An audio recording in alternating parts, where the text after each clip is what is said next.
I'm Roda Sanares, and I'm here to give you a demonstration of my system, which is a hybrid home automation of common electronic devices using cloud computing Philippine setup.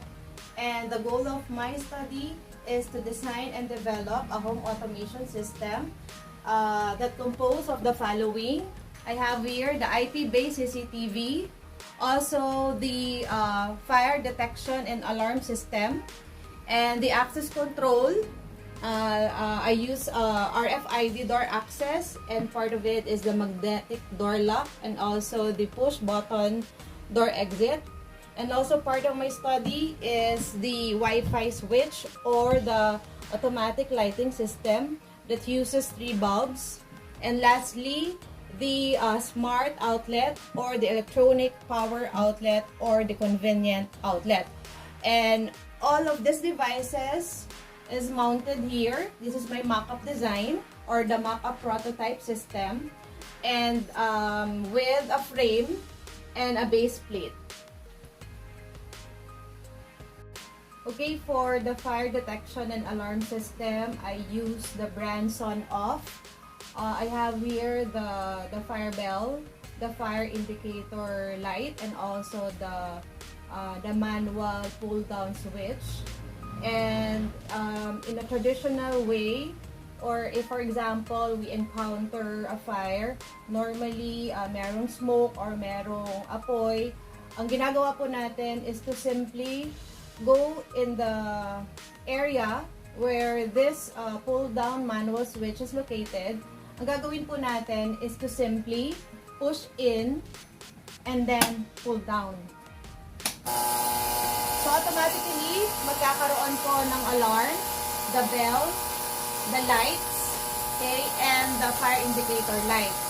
So to manually turn off this, so ang ginagawa natin, the usual, is to locate the key, open the box, and then off. Okay? So, ganun po yung ginagawa natin manually. And why is it I incorporated the bulb?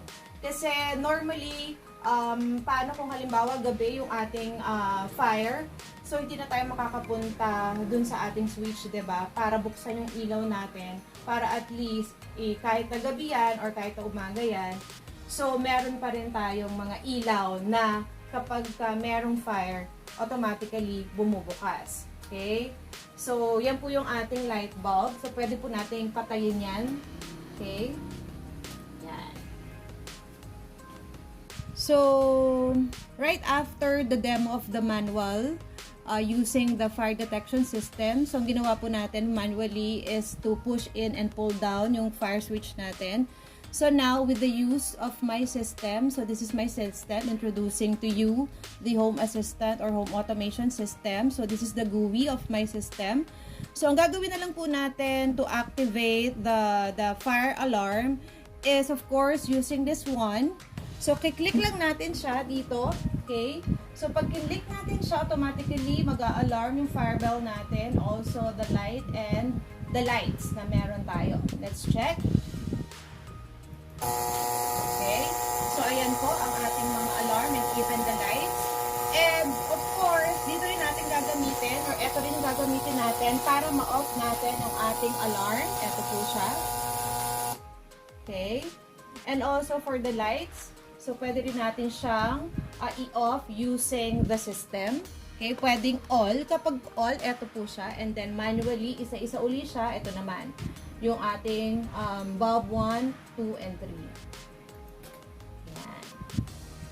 Okay, next is the electrical power outlet or the convenient outlet. So, since majority of the home appliances require electricity via a power outlet, so I incorporated in my study the smart outlet. So, I have here in the mock-up design or the mock-up prototype a 2-gang smart convenient outlet with universal serial bus or USB port. And of course, the main function of the smart outlet is to connect the electrical equipment to the power system. So, to give you a demonstration, I have here the 3 devices. So, this one, The outlet number 2 is for the scented candle lamp. And this one is for the USB port for the charging of cell phone.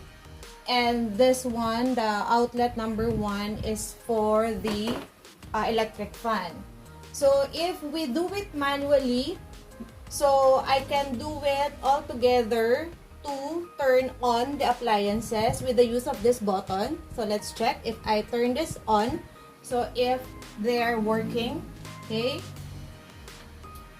Okay, so as you can see, lighted, working the electric fan, and even charging cell phone.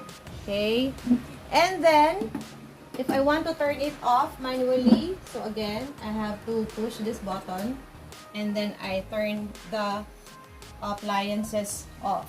Okay, so in order for me to do it with my system, so again, so let's proceed here in my system, in my home automation system. So here I have here the switches for the outlet. Okay, so if for example I want to turn on the first outlet is the electric fan. Okay, so simply I need to enable this button. Okay, I have here the outlets local, the outlet 1, the outlet 2, and the USB socket.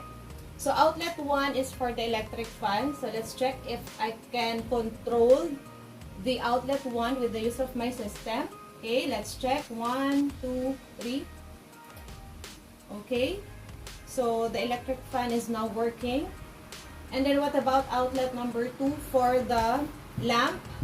Okay, for the lamp, so let's check if I turn this on. Okay,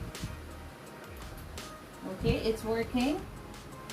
And also for the USB, so let's check if my cell phone is working or charging. Okay, turn on. Oh yeah. Okay, so altogether they are working as one for the outlets local. And if I want to turn the appliances off, so I can also do that by simply clicking the all button, this one. Okay, and the appliances turn off. Okay, for the demonstration of the access control, let's start with the RFID door access. So, of course, with the use of this RFID, so we can do it in 2 options. Number 1 is via the use of those keypads, and the other one via the use of tags. Okay, so let's start with the keypad. Okay, so for example, by the way, for this door access, it should be installed outside, of course, of your house, and accessible to all your family members. And also this one, the magnetic door lock, should be installed in your door. Okay, and also once the homeowner is inside the house, you can use the push button door exit to get out of the house. Okay, so let's have a demonstration. So I have here the key number.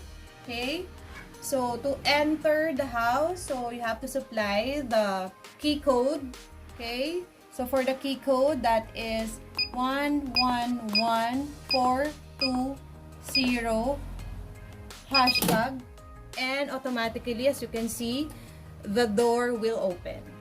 Okay, and then once it turned red, so you can close the door. Okay, and then what if, for example, I need to go out? So of course, the RFID access control is not located inside your house. So you need to use this one, the push button door exit. So once I push this one, the door of course will open. Okay, let's check. Okay, and the door will open. And the other one to check this RFID door access is via the use of RFID card or tag. So I have here the tag. Okay. So I'm using this one, okay, for the tag. For example, I forgot the numbers, okay, in using the keypad, so I can easily use this tag. Okay, so again, the door is closed, so once I tap this tag here, so automatically the door will open. Okay, let's check. Okay, and then the door will open, and then let's close again. Okay, so kunyari nasa loob na tayo ng bahay, and then we want to exit, so ganun pa rin the process. Push, and then the door will open. Okay, next for demonstration is the smart switch for the automatic lighting system. So the researcher uses the brand Tuya with 3-gang smart light switch. Okay, so this one is a soft touch switch. Okay, as you can see, soft touch, and then will automatically turn on the light and also turn off your light.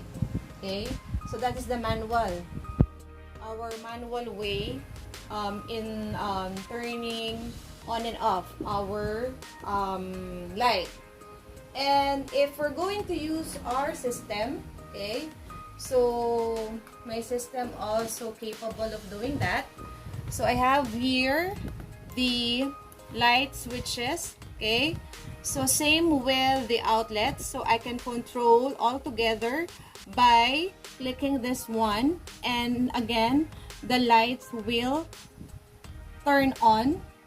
Okay, so if I click this one, automatically the light will turn on, okay, all together. And then also I can turn the lights off one at a time. Okay, bedroom light, for example, living room, and then kitchen. Okay, and then another common device is the CCTV. So I have there the IP-based CCTV camera, which captures the live feed or the video footage. That camera is installed, for example, in the garage. So as you can see in my system, so that is also incorporated. Okay, so wherein I can easily check the live feed of the video footage. Okay, again, this is the GUI of my system. So all the controlling of our devices can be found here in the home tab. And then if we want to control again other devices, we can also use this one, the floor plan. Wherein, as you can see, this is our floor plan for a single-story house. So I can also activate or control the following devices. For example, the CCTV camera.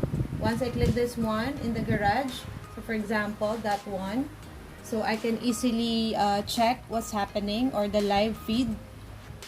And also the lights, okay, for example, in the living room, in the kitchen, and also in the bedroom. And I can also turn this off, okay. And also our smart outlet. So currently the smart outlet one is turned on using the electric fan.